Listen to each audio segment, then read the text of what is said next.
Hello, thank you for joining me on this presentation of the Brooks Lake Lodge and Spa Risk Management Plan. So this plan is going to go over some of the risks that are inherent with the Brooks Lake Lodge and Spa. As we go through, we'll identify 5 risks which are prevalent in this business, and then we will do a deep dive on 3 of those risks. So a brief overview of Brooks Lake Lodge and Spa. So this is an all-inclusive Western luxury resort. It's located in Dubois, Wyoming, which is in the Shoshone National Forest. It's located about 25 miles away from Dubois, Wyoming, which by car is about 40 minutes away. And it's situated right in between Cody, Wyoming and Jackson, Wyoming, to give you an idea. So it operates in roughly 3 different seasons. We have the summer season, we have the fall season, and we have the winter season there. During this period of operation, we have roughly 20 employees who are there. Only 4 of those positions require specific training. That's for the cooking staff, the wranglers, the fishing guides, and the massage therapists. So the seasons run from roughly June 18th to August 15th for the summer. Fall is all of September, and then the winter season is December 19th through late March. So during the fall season, the lodge is primarily operated as a hunting lodge, and those hunts are contracted out through the outfitter Best of the West Outfitters. So the lodge offers all-inclusive accommodations. They have both main lodge rooms and cabins, which are available for rent. The main lodge has 7 separate rooms, and there are 8 cabins outside of the lodge, which are also available. A 2-night stay is required, and 3 daily meals are included with the daily rate, as well as many different activities, which are mainly focused in the outdoors and getting their patrons involved in getting back to their roots and experiencing the great outdoors. Some of the activities which can be had at the lodge include fishing, fly fishing and spinning. They have horseback trail riding, hiking. They have canoeing. In the winter, there's snowmobiling, snowshoeing, cross-country skiing. There's also the spa portion, which involves 5 different forms of massages. There's a dry sauna. There's a hot tub, which is the largest in the Jackson area, and there's also a tranquility room. Most of those activities are included in the cost of admission to this resort. Now, there's 5 risks that we'd like to discuss briefly, and then we'll go into depth in 3 of those.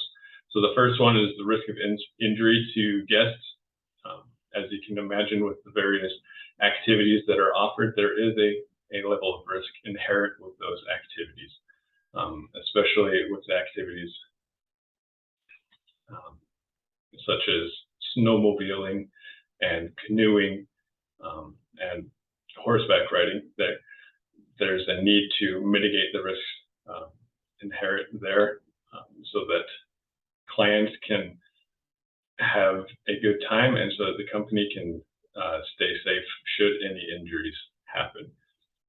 Second risk involved is with the remote nature of the lodge.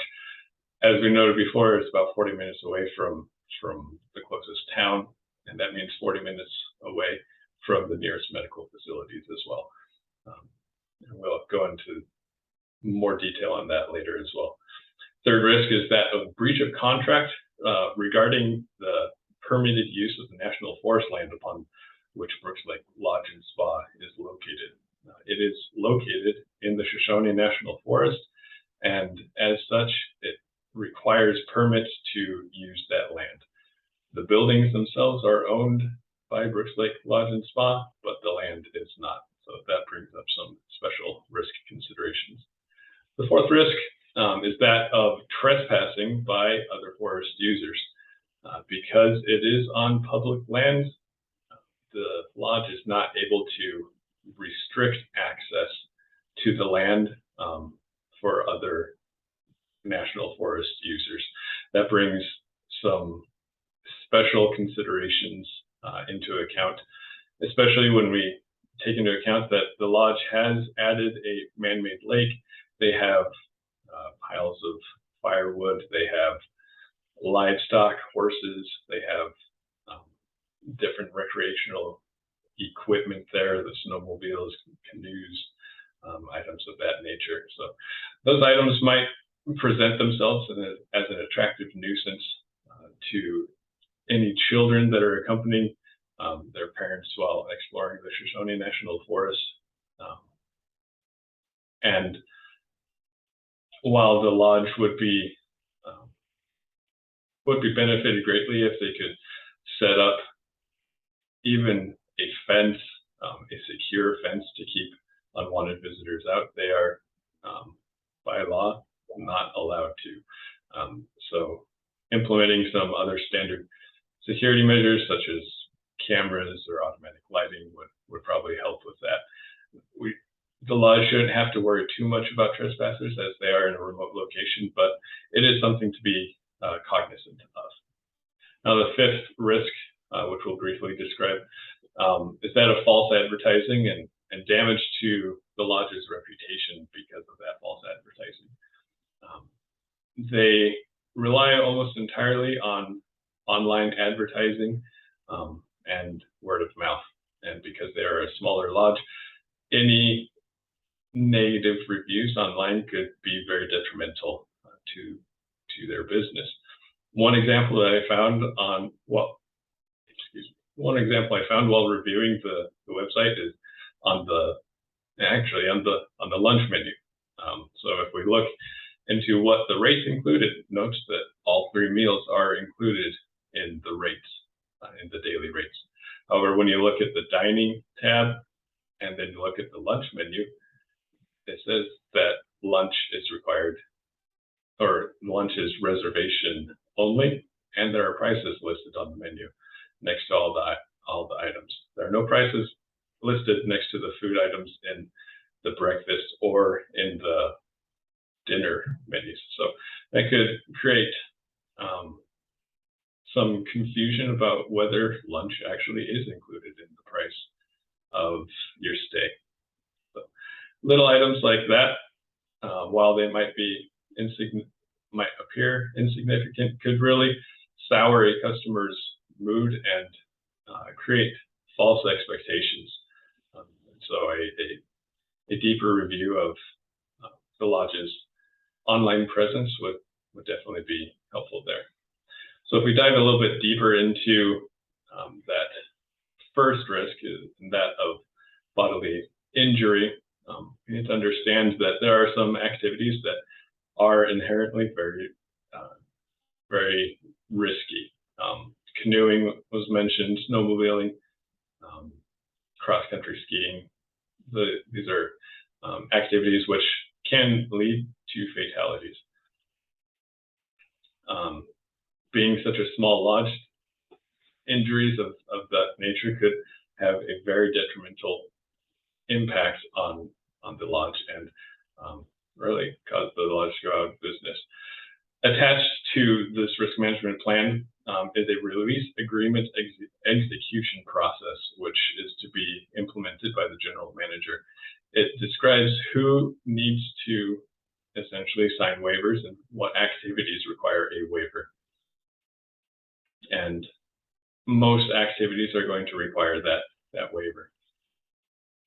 Now, if we go on to the second risk, and that of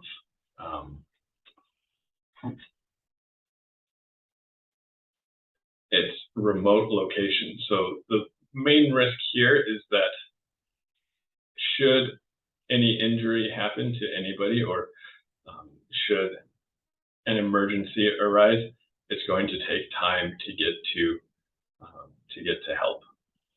And so we need to make sure that on-site staff is prepared to treat injuries until either help can arrive or transportation arrangements can be made. And so in an effort to mitigate this time, we're going to ask that all guides be certified through the American Red Cross in first aid and CPR, and that 25% of the current staff be trained and certified in wilderness rescue as well. We're going to ensure that emergency communication equipment is kept in a central location in the lodge, and that all guides will be equipped with Garmin InReach GPS communicators, as well as handheld radios. And we'll make sure that there is a good relationship with the local Forest Service rangers and emergency responders. And now for the third risk, the breach of contract. So at the time of creation of this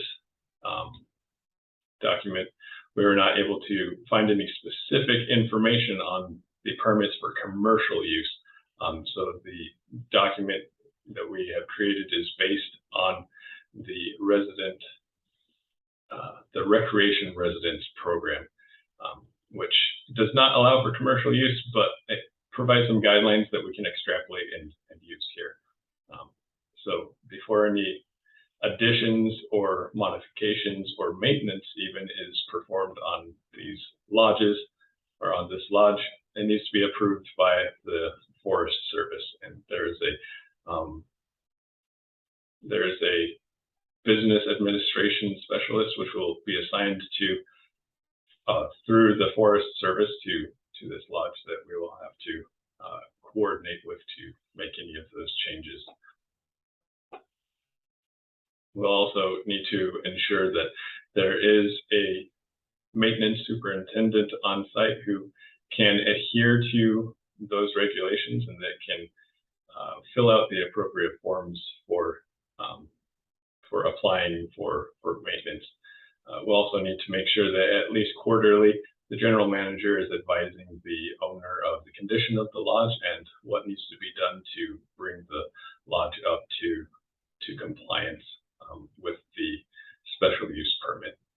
So these are a few of the risks which we were able to identify with the Brooks Lake Lodge and Spa, and some of the ways that we plan to mitigate those risks. Thank you for joining.